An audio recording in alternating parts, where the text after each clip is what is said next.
Kita sering gagal dalam berinteraksi dengan orang lain karena pandangan kita tertutup oleh kepentingan diri kita, sehingga kita tidak bisa melihat bagaimana orang yang kita ajak berinteraksi tersebut. Halo sobat semua, jumpa lagi dengan saya Peter Ingemar di Captain Peter Channel. Dan malam ini topik yang akan kita bicarakan adalah interaksi dalam kesadaran. Seperti kita ketahui, dalam dunia binatang, ada binatang yang hidupnya berkelompok, ada pula yang hidupnya soliter. Dan kita, manusia juga sebagai makhluk hidup, adalah makhluk sosial. Artinya, manusia hidup dalam kelompok-kelompok yang kita sebut masyarakat. Dalam berinteraksi dalam masyarakat, seseorang bisa dipandang cukup berhasil apabila interaksinya di dalam masyarakat cukup baik.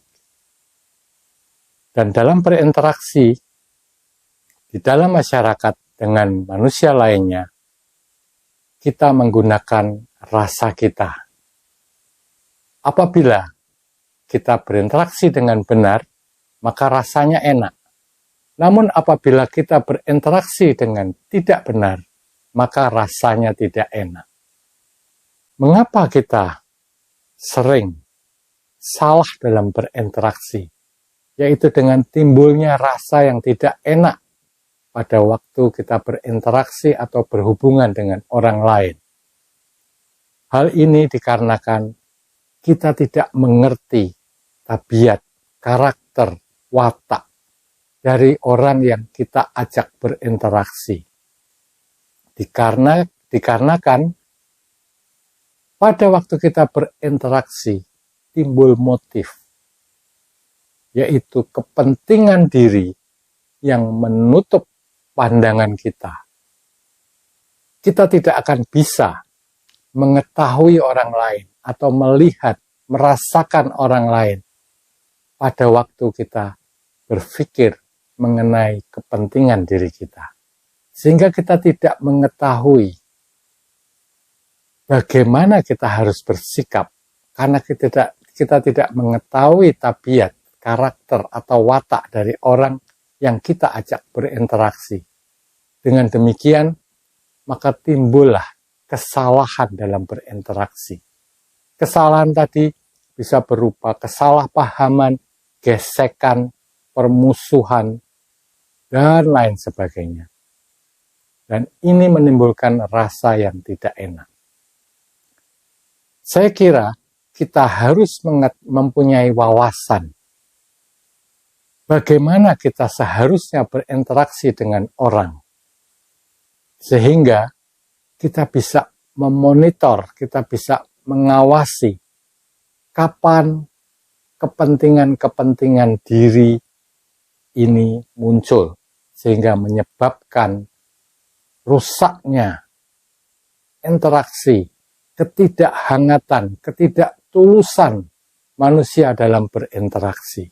Nah, marilah kita melihat diri yang manakah yang menutupi dalam kita melihat orang lain pada waktu kita berinteraksi, sehingga penilaian kita terhadap orang lain itu tidak objektif. Bahkan kita tidak mengetahui bagaimana orang yang kita ajak berinteraksi tersebut. Pada waktu Anda menyadari diri Anda diam dan menyadari ada rasa aku. Aku yang bukan siapa-siapa. Hanya aku. Dan aku ini mengerti kalau aku itu ada. Nah, aku yang mengerti ini sulit sekali diketahui. Makanya otak mengarang atau membuat suatu cerita dan suatu bentuk sehingga si aku tadi dapat dimengerti. Nah, bentuk yang baru rekaan otak tadi adalah aku adalah. Jadi ini satu frasa. Kalau tadi aku kemudian dibentuk oleh otak menjadi aku adalah. Aku adalah ini jumlahnya banyak sekali. Ribu-ribu mungkin. Aku adalah dokter, aku adalah guru, aku adalah kepala keluarga, aku adalah pensiunan, aku adalah kepala kantor, aku adalah bawahan, aku adalah tukang becak, aku adalah banyak sekali. Namun, dari sekian ribu, aku adalah dapat dikelompokkan menjadi 9 kelompok besar. Kita akan membahasnya lebih dalam. Kelompok-kelompok tadi mewakili golongan dan banyak hal. Contohnya, aku adalah kepala keluarga. Ini adalah hubungannya dengan keluarga. Tugasku adalah menjaga keluargaku, menetapkan aturan-aturan dalam keluargaku. Kemudian, aku adalah kekayaanku. Aku adalah pemilik dari rumah ini. Aku adalah pemilik mobil. Aku pemilik tanah. Aku pemilik uang di bank. Jumlahnya sekian. Tugasku melipat gandakan, membesarkan nilai uang tadi. Nilai kekayaan. Dan melindungi kekayaan tadi agar tidak berkurang. Kelompok berikutnya adalah kelompok derajat. Aku adalah orang yang berpendidikan. Aku adalah anak bangsawan. Aku adalah ningrat. Aku adalah anggota dewan. Aku adalah dewan kehormatan. Nah, ini tugasku adalah menjaga kewibawaanku agar orang lain menghormati aku. Kelompok berikutnya, kelompok pangkat. Aku adalah seorang jenderal. Aku adalah kepala kuli. Aku adalah kepala kantor. Aku adalah kepala RT. Aku adalah lurah. Aku adalah gubernur. Aku presiden. Tugasku menjaga kewenanganku. Peraturan-peraturan yang sudah kutetapkan tidak boleh dilanggar. Kelompok berikutnya adalah aku adalah pemeluk agama tertentu. Tugasku menjaga agar agamaku senantiasa benar. Kelompok berikutnya adalah aku warga negara Indonesia misalnya. Tugasku menjaga Indonesia, menjaga dari serangan musuh, menjaga agar tetap damai.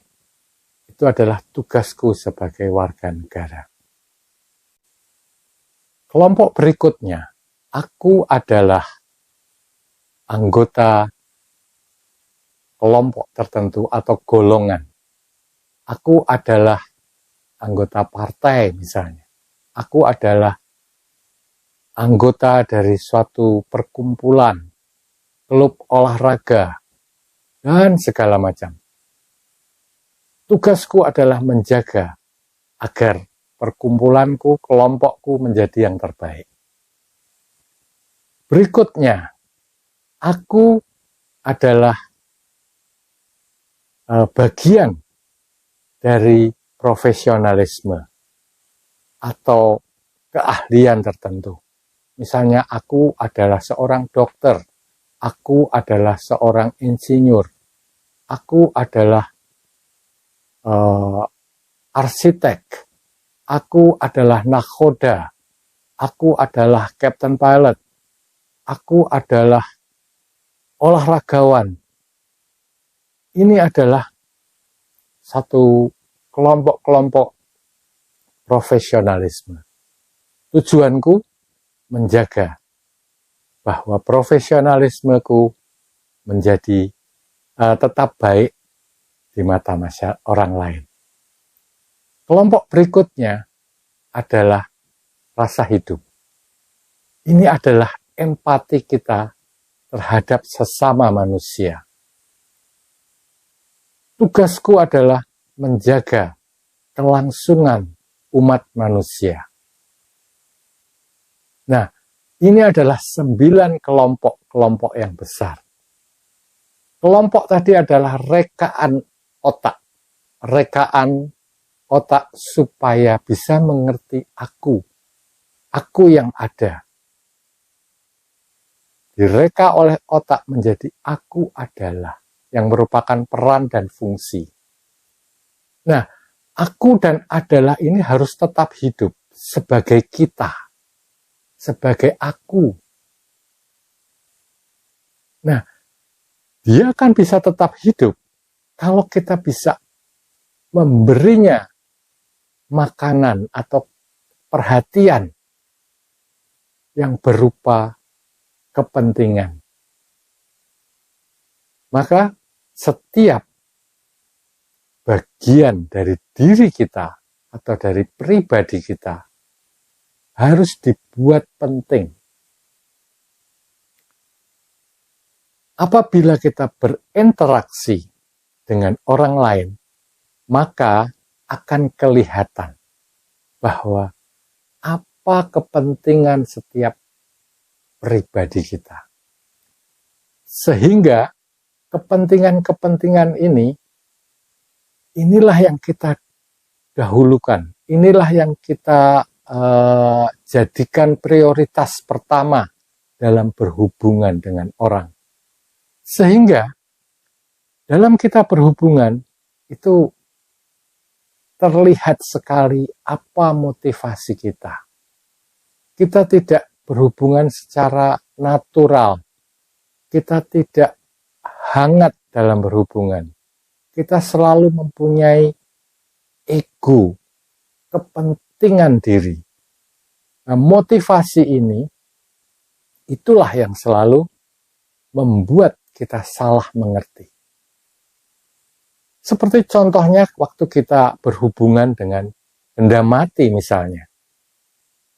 Sebelum kita mempergunakan sebuah barang, kita selalu mencari tahu bagaimana cara mempergunakannya. Entah itu dengan menonton YouTube, menanyakan pada orang lain, atau kita membaca operating manual dari benda yang akan kita pergunakan. Sebab apabila kita tidak mengetahui seluk-beluk benda tersebut, akan membahayakan diri kita. Demikian juga dengan makhluk hidup, terutama dengan sesama manusia. Kita harus mengerti siapa yang kita ajak berinteraksi, bagaimana sifatnya, tabiatnya, karakternya, apa maksudnya. Kita membaca dari gerak-geriknya, dari bahasanya, dari mimik wajahnya, dengan kita memberikan perhatian pada semua yang timbul dari lawan kita berinteraksi, maka rasa kita akan mengerti. Oh, orang ini maksudnya seperti ini.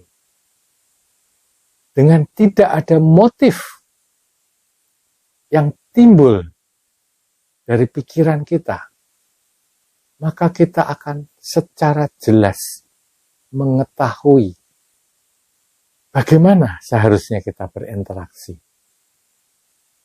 Nah, untuk supaya interaksi kita di dalam masyarakat itu benar dan menimbulkan rasa yang enak, maka kita harus selalu mengawasi. Kita harus sensitif terhadap rasa yang timbul. Rasa dari dalam diri adalah diri yang adalah, dokter adalah, dan sebagainya tadi. Sehingga pada waktu rasa tersebut timbul, cukup kita acknowledge, cukup kita mengetahui segala sesuatu yang kita ketahui dengan kesadaran akan hilang. Karena segala sesuatu timbul dari kesadaran dan akan hilang dalam kesadaran. Nah, dengan demikian kita tahu mengapa sering terjadi gesekan, mengapa sering terjadi kesalahpahaman, mengapa sering terjadi permusuhan dalam kita berinteraksi. Dan salah satu-satunya cara hanyalah menjadi sensitif, memperhatikan apa yang timbul, rasa kepentingan diri ini. Sebelum dia menutupi pandangan kita, kita harus membunuhnya atau meniadakannya dengan cara melihat dan mengetahuinya. Mengetahui adalah sifat kesadaran. Dan segala sesuatu yang sudah menyentuh atau tersentuh oleh kesadaran, maka akan dissolve atau hilang. Nah, demikianlah yang dapat saya sampaikan malam ini. Semoga bermanfaat bagi Anda. Saya tetap menunggu interaksi dari Anda. Tolong tuliskan di kolom komentar. Dan saran-saran mungkin dari Anda yang merupakan masukan yang baik bagi saya. Terima kasih. Sampai jumpa pada episode selanjutnya. Salam.